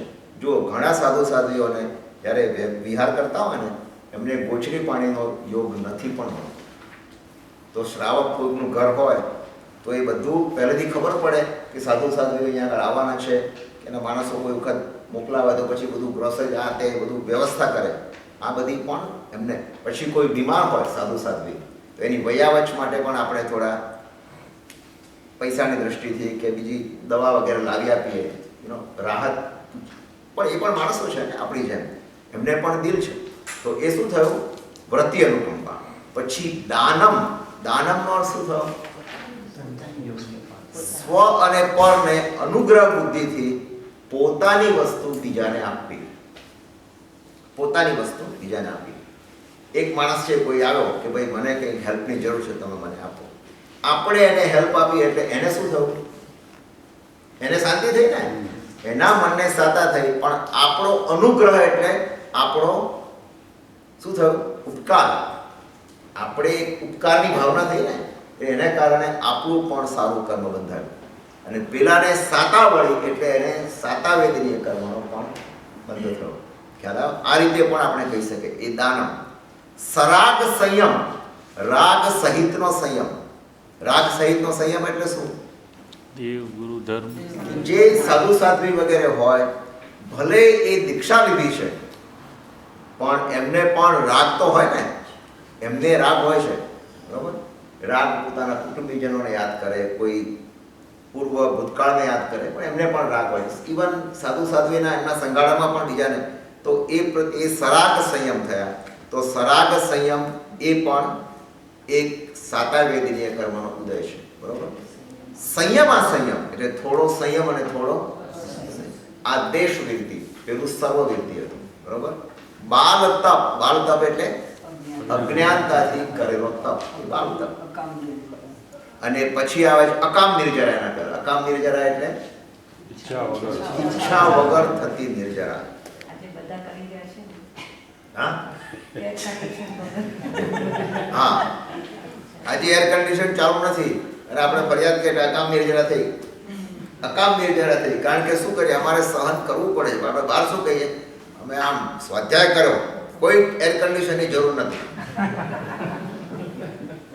અકામ નિર્જરા થઈ. કોઈ માણસને ભૂખ્યા રહેવું પડે, બરોબર? 25-50 માઇલ ડ્રાઈવ કરવું પડે. ઘણી વખત પાણીની તરસ લાગી હોય, કોઈ મળતું નથી, ચાલો આપણે અકામ નિર્જરા થઈ ગયા. એ કહીએ ને ત્યાં જ થઈ ગયા અકામ નિર્જરા. કારણ કે એ શું કરે છે, મનની અંદર તો ઘણું છે કે મળે તો સારું, બરોબર? તે અકામ નિર્જરા.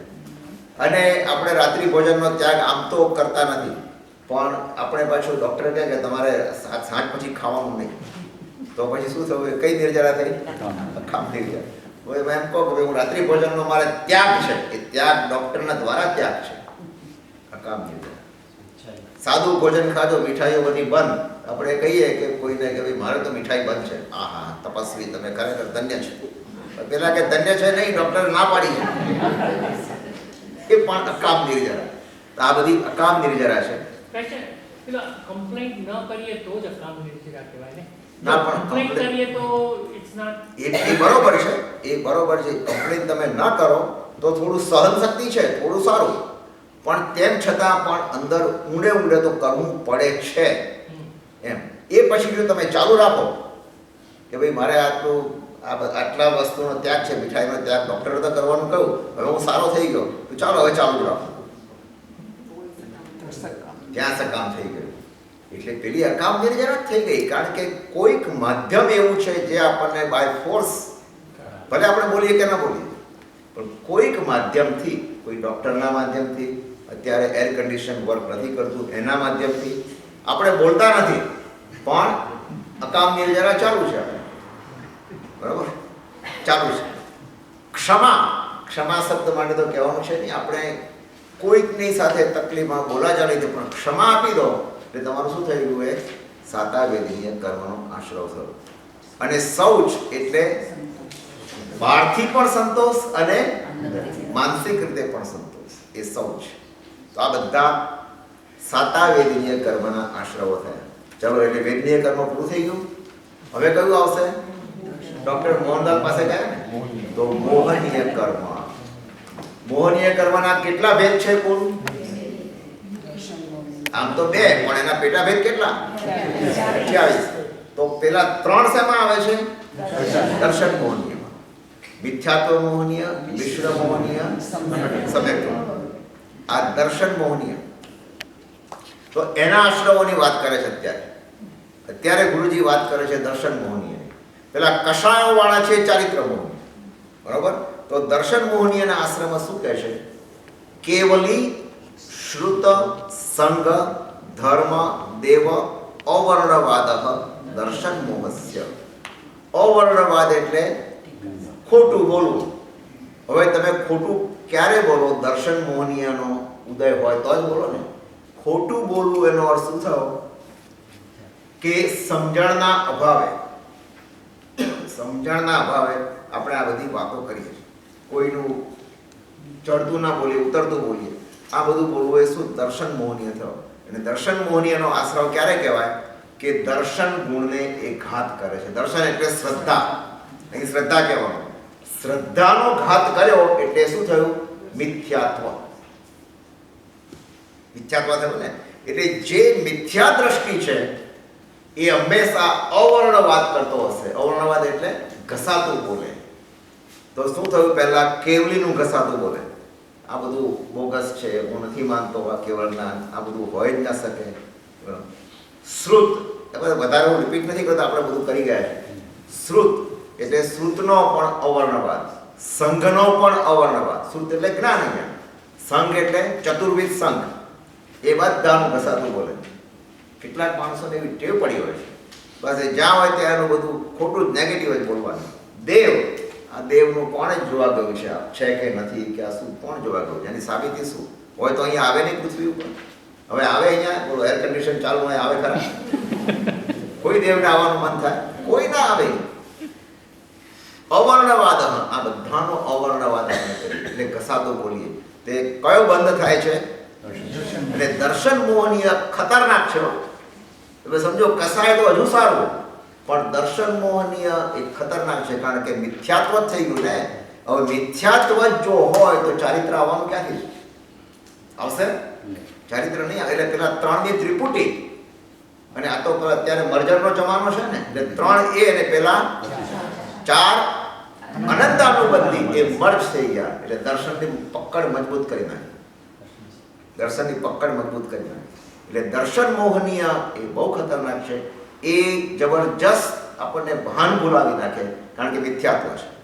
તો કષાય, હવે જુઓ, દર્શન મોહનીય હોય એ દૂર થઈ ગયું હોય, અર્થાત દર્શન મોહનીય દૂર થઈ ગયું હોય છતાં કષાય હોઈ શકે. તમારી દર્શનની વિશુદ્ધિ હોય પણ કષાય હોઈ શકે. એ કોઈ માણસ એવો હોય કે એને સંકિત આવ્યું હોય, એનો અર્થ એવો નથી કે ગુસ્સે ના થાય, કષાય કરે. તો અહીંયા કષાયની વાત કરે છે 15મા સૂત્રમાં. કષાય ઉદયાત, કષાયના ઉદયથી તીવ્ર આત્મ પરિણામ. આત્માનો પરિણામ કેવો આવે છે? તીવ્ર.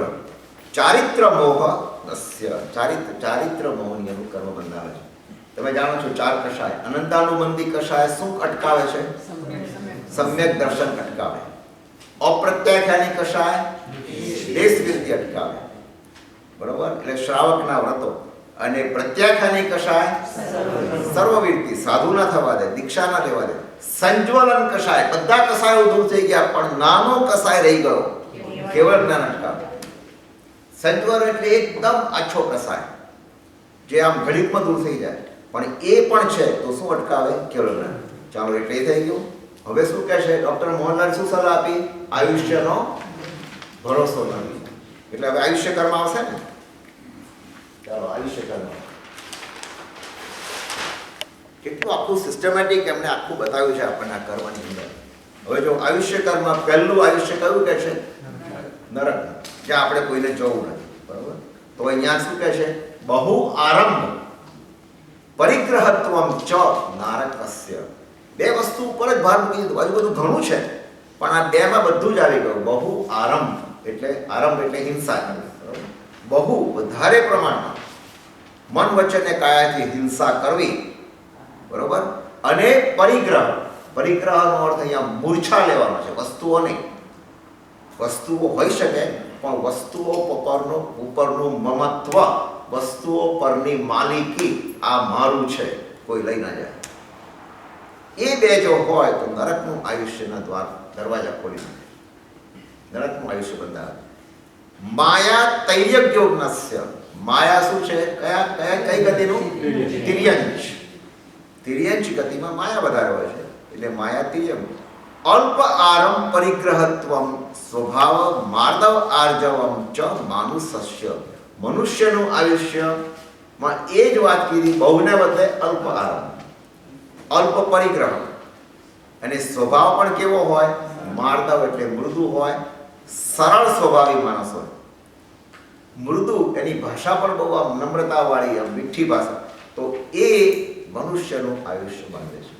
એટલે ફરીથી મનુષ્ય થવું છે ને આપણે, કે દેવલોકમાં જવું છે? જે તમે નક્કી કરો. તો આ મનુષ્ય થવું હોય તો આ જ જોવાનું. અલ્પ આરમ પરિગ્રહત્વમ સ્વભાવ માર્દવ આર્જવમ ચ માનુષસ્ય. હવે આગળ કહે છે નિહિશીલ વૃતત્વમ ચ સર્વેષામ.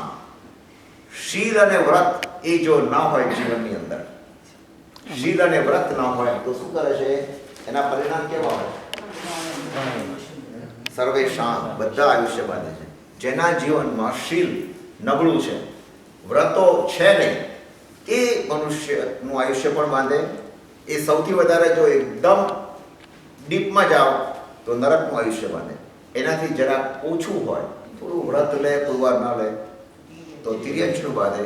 અને વ્રતધારી અને શીલવાળો હોય તો મનુષ્યનું બાંધે. બરાબર, આ ત્રણ થઈ ગયા. હવે આગળ વાત કરે છે કોની? દેવલોકની. તો દેવ માટે શું છે? સરાગ સંયમ, સંયમા સંયમ, અકામ નિર્જરા, બાલ તપાંસી દૈવસ્ય. આપણે આગળ કરી ગયા, વિસ્તાર નથી કરતો, પણ પહેલા બે સરાગ સંયમ અને સંયમા સંયમ એ દેવલોકનું આયુષ્ય બાંધે. વૈમાનિક દેવલોકનું એટલે વૈમાનિક દેવલોક, બરોબર છે. અને અકામ નિર્જરા અને બાલ તપાંસી એ ભવનપતિ અને વ્યંતન, બરોબર, એનું આયુષ્ય બાંધે. એટલે એ થઈ ગયું. હવે ડોક્ટરે શું કીધું? આયુષ્યનો ભરોસો નથી અને તમે કોને? તમારે ભગવાનનું નામ લો, પરમાત્માનું નામ. એટલે નામ કર્મ આવ્યું ને, તો નામ કર્મમાં પણ બે છે, શુભ અને અશુભ. ઉમા સ્વાતિજી કોની વાત પહેલા કરવાના? અશુભની. અશુભની પહેલા કરે છે. યોગ વક્રતા વિસંવાદન ચ અશુભસ્ય નામનઃ. અશુભ નામ કર્મ કોનાથી થાય છે? યોગ વક્રતા. યોગ કોને કહીએ? મન વચન ને કાયા. એટલે મનથી, વચનથી અને કાયાથી વક્રતા એટલે ખોટું. તમે બધું ખોટું બોલો, ખોટું ચાલો, ખોટું રીતે એ બધી જ યોગ વક્રતા છે. અને વિસંવાદન એટલે એનાથી પણ વધારે ડીપ, અંદર અંદર લડાઈ મારે, એ વિસંવાદન થઈ ગયું. એ વિસંવાદન થઈ ગયું. પૂર્વે જે સ્વીકારેલો હોય રૂલ્સ એમાં ફેરફાર કરી નાખે, એ વિસંવાદન. તો આ બંનેમાં શું થઈ ગયું? અશુભ નામ કર્મ બંધાય છે. અશુભ નામ કર્મ તદ વિપરીતમ શુભસ્ય, એનાથી ઓપોઝિટ એ શુભ નામ કર્મ એટલે અવક્રતા એટલે સરળતા. જે મનુષ્ય સરળ હોય અને અવિસંવાદન બધાને ભેગા કરે, બરોબર, સમ્યક્ત્વ તરફ લઈ જાય, શાંતિ સ્થાપે, એ બધી કયું છે? શુભ નામ કર્મ. શુભ નામ કર્મનું આયુષ્ય બાંધે. હવે એ બધા આશ્રમો પછી 23મું સૂત્ર આવે છે. હજુ નામ કર્મ રહી ગયું. હવે નામ કર્મમાં કોની વાત છે જે આપણે કરવાનું હતું? એ સૂત્ર છે. કોની વાત છે અહીંયા આગળ? તીર્થંકર નામ કર્મ. તમને આશ્ચર્ય થશો, આપણને પહેલા એમ થાય કે તીર્થંકર નામ કર્મ, આ તો આપણે બાંધી શકીએ તીર્થંકર નામ કર્મ? આપણી લાયકાત છે? જવાબ છે હા, આપણી લાયકાત છે અને આપણે બાંધ્યું પણ છે. પણ આપણે શું નથી કર્યું? નિકાચિત નથી કર્યું. આપણે ચેક લખ્યો પડે, રજિસ્ટર્ડ ચેક નથી, એટલે બાઉન્સ થાય છે પાછો. સર્ટિફાઈડ ચેક નથી, સર્ટિફાઈડ ચેક હોવો જોઈએ એ વાત છે. પણ પેલો પણ લખ્યો ને. ચાલો હવે પહેલું છે દર્શન વિશુદ્ધિ. આ બધા જુદા જુદા 16 રીતે તીર્થંકર નામ કર્મ બંધાય છે, બરોબર? અને વિસ્થાનક તપ એ તો બધા માધ્યમ છે, પણ 16 રીતે તીર્થંકર નામ કર્મ બંધાય. બહુ સરસ વાત કરે છે. પહેલી વાત કરી આપણે, સૌથી ટોપમોસ્ટ મૂક્યું દર્શન વિશુદ્ધિ. દર્શન વિશુદ્ધિનો અર્થ શું થયો અહીંયા? દર્શન એટલે શ્રદ્ધા અને વિશુદ્ધિ એટલે વિશુદ્ધ અતિચારો વિનાનું સમ્યક્ત્વ. કોઈ પણ અતિચાર ન જોઈએ, સહેજ પણ શંકા ન જોઈએ. શંકા, કાંક્ષા, વિગિગિચ્છા, આ બધા જે 5 છે એ 5માંથી એક પણ અતિચાર જો ન હોય, સંપૂર્ણ શ્રદ્ધા અને દ્રઢ શ્રદ્ધા એ જો હોય તો તીર્થંકર નામ કર્મમાંથી દર્શનની વિશુદ્ધિ ગજબ કહી દીધી. તીર્થંકર નામ કર્મમાંથી દો. હવે એ પછી શું થાય? એ આગળ જ્યારે વિસ્તાર થાય ને, જ્યારે ખરેખર તીર્થંકર થવાના હોય ત્યારે એનામાં શું ભાવ આવે? સવી જીવ કરું. એ આ દર્શન વિશુદ્ધિ હોય તો એ સિવાય, અને એ સિવાય બધા જ અંદર આવી જાય છે. 16 ગુણો હોય અને 16 ગુણો 16 કળાએ ખીલેલા હોય તો એનામાં તીર્થંકર નામ કર્મ નિકાચિત થવાની સંભાવના છે. આપણા 24 તીર્થંકરો ના આ રીતે નિકાચિત થયા ને મહાવીર સ્વામી. અને એ ક્યારે થાય છે? ત્રીજા ભાવે. છેલ્લો ભાવ જ્યારે તીર્થંકર થવાનો એના ત્રીજા ભાવે મહાવીર સ્વામી ભગવાનને 25માં નંદન મુનિના ભાવમાં તીર્થંકર નામ કર્મ નિકાચિત કર્યું. એ પહેલા તો ભગવાનના જીવે તો ઘણા બધા મકરી આવ્યા, પણ છેવટે આ થયું દર્શન વિશુદ્ધિ થઈ ગઈ નંદન મુનિના ભાવમાં. પછી છે વિનય સંપન્નતા. વિનય સંપન્નતા એટલે શું? જ્ઞાન, જ્ઞાની, જ્ઞાનના સાધનો પ્રત્યે વિનય. એટલે જ્ઞાની પ્રત્યે વિનય, વડીલ પ્રત્યે વિનય, દુઃખી જીવો પ્રત્યે વિનય, દરેક જીવો પ્રત્યેનો વિનય. વિનય બહુ જ મહત્વનો. વિનય મૂલો ધમ્મો. ધર્મ, વિનય એ ધર્મનું મૂળ છે. ધર્મનું એક વૃક્ષ ખીલ્યું હોય, એનું મૂળ જુઓ તમે તો વિનય હશે. ત્રીજી વાત કરી શીલ વ્રતોમાં અનતિચાર. શીલ વ્રતોમાં અનતિચાર એટલે શું? 5 મહાવ્રત પાળે, ધારો કે દીક્ષા લઈને, તો બરાબર પાળે, કોઈ અતિચાર નહીં. શ્રાવક પણ 12 વ્રત પાળે તો એમાં પણ સહેજ પણ બાંધછોડ ના થવી જોઈએ. અનતિચાર. તો તીર્થંકર નામ કર્મ બંધાય. પણ આ 16માંથી કોઈ પણ રીતે બંધાય. પછી એવું નથી કે આ 16. પછી સતત જ્ઞાનોપયોગ. સતત જ્ઞાનોપયોગ એટલે નિરંતર કન્ટિન્યુઅસલી જ્ઞાન અને સ્વાધ્યાયમાં રતપત રહેવું, પ્રત્યાપચ્યા રહેવું, જ્ઞાન અને સ્વાધ્યાયમાં જ મસ્ત રહેવું, તો તીર્થંકર નામ કર્મ બંધાય છે. વિચાર કરો. કારણ કે જ્ઞાન એક વખત તમને વસ્તુનું, વ્યક્તિ પ્રત્યે વસ્તુનું, પદાર્થનું જો જ્ઞાન આવી ગયું તો તમે તમને કોઈની પડી ન હોય તમને. કારણ કે તમે અંદરથી ખ્યાલ આવી ગયો કે ઉઘાડ થઈ ગયો છે અંદર. એ મહત્વની વાત છે. સતત જ્ઞાનોપયોગ. સતત સંવેગ પરિણામ. સતત સંવેગ એટલે જે વ્યક્તિ તીર્થંકર નામ કર્મ બાંધે એના મનના પરિણામ કેવા હોય? એને સંસારમાં સુખ પણ સુખ રૂપે લાગતું નથી. સુખ ભોગવે છે પણ અંદરથી એને સુખ રૂપે લાગતું. કારણ શું છે? કે એનાથી ચડિયાતું સુખ કયું છે? અને ત્યાં એને જવાની તીવ્ર અભિલાષા છે. ત્યાં એને જવાની તીવ્ર અભિલાષા. તો પછી પેલું સુખ તો એને સામાન્ય લાગે કે આ સુખમાં સુખ, બરોબર ને? એ તો થઈ શકે. આપણે એક વસ્તુ જોઈતી હોય પણ એનાથી પણ સારી વસ્તુ મળવાની હોય તો પેલી સારી વસ્તુને આપણે મૂકોને છારાની કઈ જરૂર. આ મળે કે ના મળે પણ પેલું મને મળવાનું જ છે. એમ અહીંયા આગળ પણ સતત સંવેગ પરિણામ. પછી શક્તિતઃ ત્યાગ. એટલે જે ન્યાયથી મેળવેલું ધન હોય ગમે તેમની 2 નંબરના ધનની વાત નથી કરતો, ન્યાયથી મેળવેલું ધન હોય એ ધનનો યથાશક્તિ દાન કરે અને પરસ પોતાના ભોગોનો પણ ત્યાગ કરે તો એ શક્તિતઃ ત્યાગ થયો. ધનનો ત્યાગ અને ભોગ સુખનો પણ ત્યાગ. શક્તિતઃ તપ, એ બાહ્ય તપ પણ કરે અને સાથે સાથે અભ્યંતર તપ પણ કરે. ઘણા લોકો બાહ્ય તપ કરી અટકીને પણ અંદરનો તપ પણ જરૂરી છે. ખાસ તો એ છે મેઇન સંઘ સાધુની સમાધિ. એ શું કરે? જે તીર્થંકર નામ કર્મ નિકાચિત કરે એની ફરજ શું છે કે સંઘમાં શાંતિ સ્થપાય. બરોબર? સંઘમાં શાંતિ સ્થપાય, ચતુર્વિધ સંઘને શાંતિ મળે એવો પુરુષાર્થ આદરે. એ શું થયું? સંઘમાં શાંતિ થાય એવું કરવું. એ સંઘ સાધુની સમાધિ. પછી સંઘ સાધુ વૈયાવચ્ચ. સંઘ એટલે ચતુર્વિધ સંઘ, બરોબર છે? અને સાધુ તો આવી ગયા, ચતુર્વિધ સંઘમાં સાધુ આવી ગયા, પણ સાધુને સ્પેશિયલ પણ મૂક્યા કે ચતુર્વિધ સંઘમાં તો સાધુ સાધ્વી શ્રાવક શ્રાવિકા આવી ગયા, પણ વધારે પડતા ધ્યાન પણ આમાં કહ્યું કે તમે સાધુ ઉપર પણ ધ્યાન આપો. એ શ્રાવકોને સાધુઓને આહાર પાણી, ભોજરી પાણી જે કંઈ હોય, દવા દારૂ એ બધામાં મદદરૂપ રહે. એ પણ તીર્થંકર નામ જો એટલે માત્ર એકવાર કરવાથી છૂટી જવાનું નથી, સતત આ બધી વસ્તુ ચાલુ જ હોય તો એ તીર્થંકર નામ કર્મમાં. અરિહંત ભક્તિ એટલે અરિહંતના ગુણોની સ્તુતિ, ભક્તિ, પૂજન એ ચાલુ રાખે તો આ પણ તીર્થંકર નામ કર્મમાં.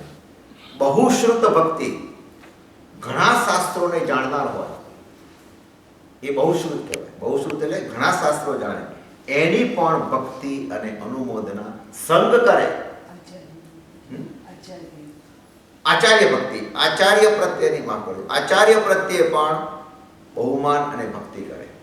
અને બહુશ્રુત એટલે જ્ઞાની પ્રત્યે પણ ભક્તિ કરે. એ કયું છે? બહુશ્રુત ભક્તિ એ પણ અનુમોદના છે એક પ્રકારની. એ પણ તીર્થંકર નામ કર્મ. હમણાં જ મેં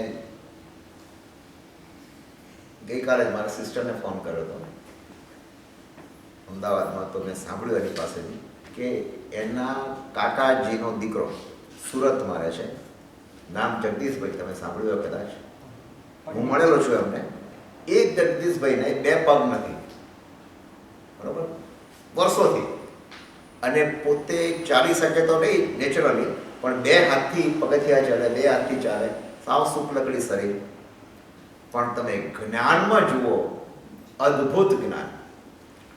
અને અમે એક વખત નવાણું કરવા ગયા હતા તો એ કેટલીક બહેનો એમને લઈને નવાણું કરાવવા માટે જગદીશભાઈને લઈને આવેલી ત્યાં ગાંધીરાની ધર્મશાળામાં પાલિતાણામાં ઉતરેલા લોકો, અને સાધુ સાધ્વીઓને સ્વાધ્યાય આપતા હતા. એકવાર હું પણ કહો તો સાંભળવા. આ જગદીશભાઈનું મૃત્યુ થયું થોડા વખત પહેલાં. હાર્ટ એટેક આવી ગયો, લગભગ 60 પ્લસ એજ હશે. પણ એને હાર્ટ એટેક આવે, એનું મૃત્યુ થયું. તમે જાણો છો એના હાથ નીચે 129 સ્ત્રીઓએ દીક્ષા લીધી છે. 129 એના હાથ નીચે, એટલે એને ભણાવી છે. આપણા ધીરુભાઈ પંડિતની જેમ જ, બરોબર છે. અને સાધુ સાધ્વીઓને બધાને ભણાવે. અને બીજા કેટલીક જે યંગ છોકરીઓ હતી એ દીક્ષા માટે તૈયાર હતી.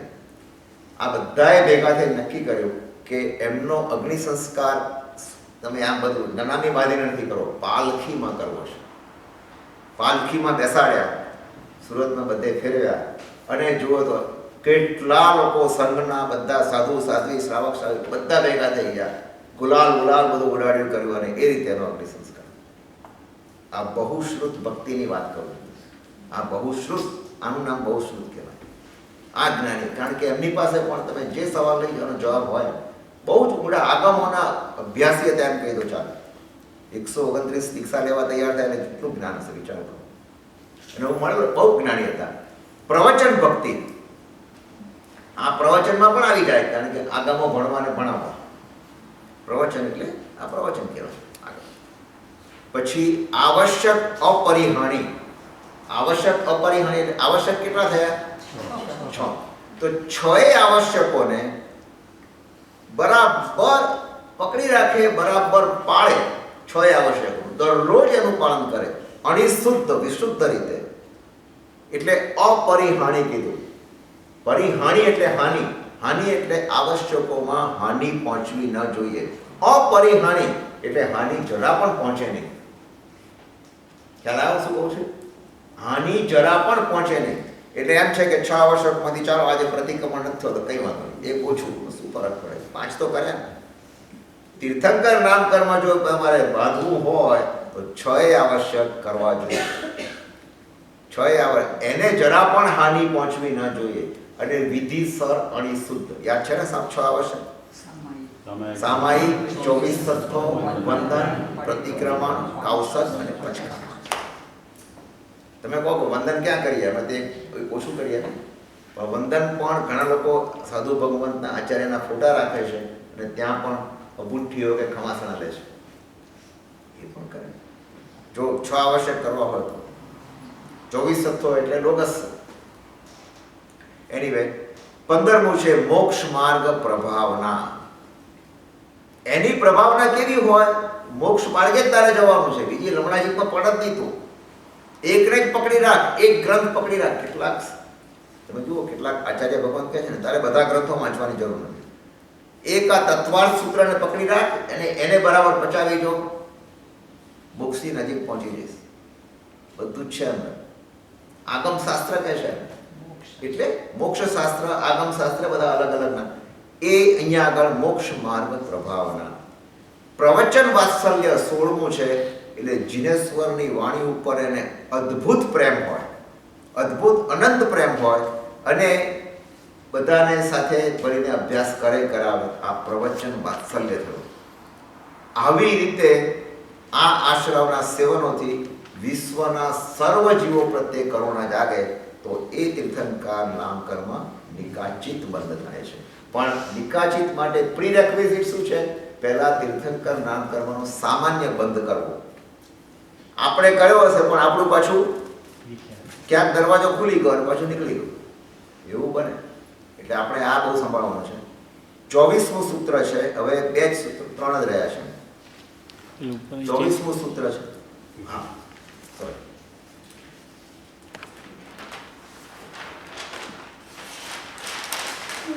24મું સૂત્ર શું છે? નિંદા. જુઓ અહીંયા આગળ કોનું છે? નીચ ગોત્ર. નીચ ગોત્ર ઉપરની વાત છે. નીચ ગોત્રમાં કયું છે? પર આત્મ નિંદા. પછી પ્રશંસે સદ અસદ ગુણ આચ્છાદન ઉદ્ભાવને ચ નીચૈ ગોત્રસ્ય. નીચ ગોત્ર કેવી રીતે બંધાય છે? પહેલા પરની નિંદા. નિંદાનો રસ એવો છે કે ચાલુ જ હોય છે, એટલે પરની નિંદા કરવી, એમાં નીચ ગોત્ર બંધાય. પછી આત્મ પ્રશંસા, પોતાની પ્રશંસા કરવી, એમાં પણ નીચ ગોત્ર કર્મ બંધાય. સદગુણ આચ્છાદન.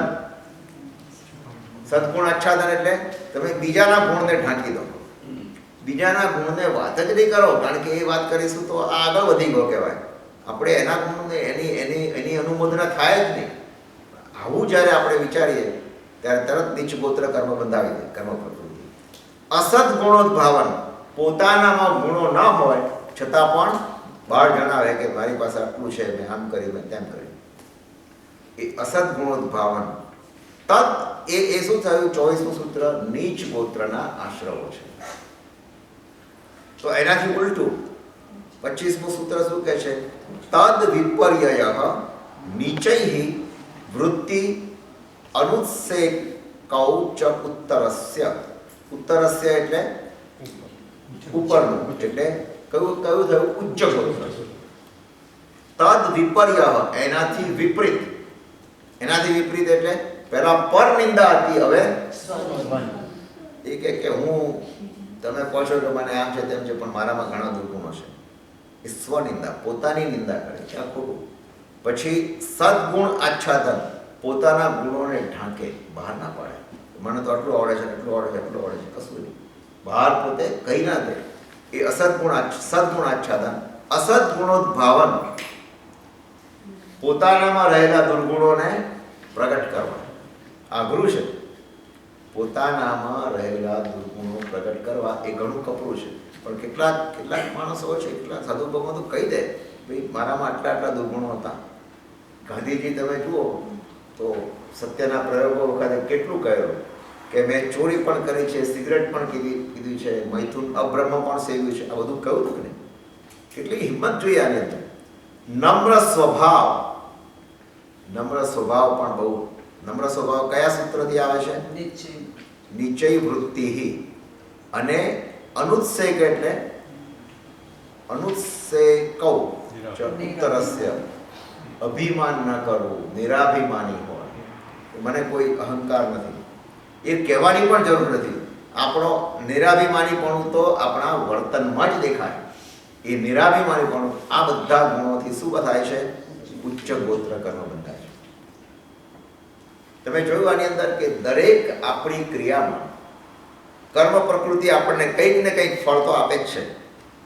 બરાબર? એ ફળ ક્યારે ઉદયમાં આવશે એ ખબર નથી, પણ આપે તો છે જ. અર્થાત એનો અર્થ શું થયો કે સમયે સમયે કર્મ બંધાય છે. 8 કર્મમાંથી કેટલા કર્મ બંધાય છે? 1 વાર 8 અને બાકીના બધા 7. પણ 7માં મુખ્ય કર્મ કયું? તો એ દરેકની પ્રકૃતિ પ્રમાણે આપણે જે જોયું એના પ્રમાણે. કોઈ સાતાવેદીની એનો વધારે પ્રશ્ન હોય તો સાતાવેદીની બંધાય. એનો અર્થ એવો નથી કે બીજા ના બંધાય, બીજામાં પણ જાય, પણ સાતાવેદીની વધારે. એ પ્રમાણે બધું જ જોવાનું. અને હવે છેલ્લું સૂત્ર લઈ લઈએ. વિઘ્નકરણ અંતરાયસ્ય. સરળ છે, સમજાય છે. કોઈનામાં પણ કાર્યમાં, કોઈની પ્રવૃત્તિમાં, કોઈ પણ ક્રિયા કરતી હોય એમાં વિઘ્ન ઊભું કરવું. એ તમે તો એકવાર વિઘ્ન કરનાર તો એકવાર આનંદ પામે કે જો આનું બધું પ્લાન મેં આખો ચોપટ કરી નાખ્યો. પણ કર્મ પ્રકૃતિ શું કહે છે કે તારો પ્લાન હું ચોપટ કરી નાખું. એ કર્મ બંધાવે છે, અંતરાય કર્મ. તો આપણે ઘણી વખત કહીએ છીએ દાનાંતરાય, દાન આપવામાં અંતરાય કરવો. સરળ સમજાય છે. લાભાંતરાય એટલે લાભમાં કરવું. ભોગાંતરાય એટલે ભોજન વગેરે એકવાર ભોગવી શકાય એમાં.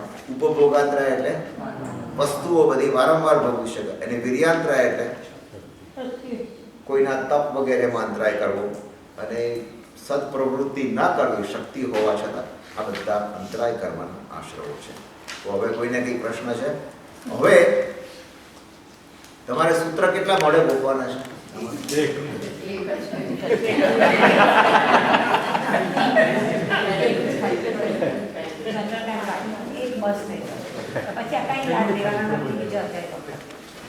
હું તમને એક બીજું કહું. એક સરસ સૂત્ર છે, મજાનું કહું તમને, જોઈ લો. ના, એક આટલું કરો. 5મું સૂત્ર છે ને એ જરા મોડે કરવા જેવું છે ખરેખર. કયું છે? બોલો, કોઈ બોલશે? સકષાય અકષાયયોઃ સાંપ્રાયિક ઇર્યાપતયોઃ. આ તો આપણે ખાસ કહેવું. સકષાય અકષાયોઃ સાંપ્રાયિક ઇર્યાપતયોઃ. આ સૂત્ર તો ખાસ કહેવું. બીજું કોઈ હાથ ઊંચો કરો. બસ આટલું ખાસ ધ્યાન રાખજો. અને ચાલો જવા દો. આટલું રાખો. હા બે માર્ક આપી. હા, તમે હમણાં ઉભા ન થતા, માર્ક તમને આપી દેજે પાછા. બધાએ બહુ સારું કર્યું છે. એમાં પરફેક્ટ સ્કોર કોનો છે? અમીરભાઈ વાદી 104. Very well done. Congratulation. Very good. Very good. ચાલો હવે આપણે સર્વ મંગલમ માંગલિક કરી લઈએ. સર્વ મંગલમ માંગલ્યમ સર્વ કલ્યાણ કારણમ પ્રધાનમ સર્વ ધર્માણમ જૈનમ જયતિ શાસનમ. બોલો જીન શાસન દેવ કી જય.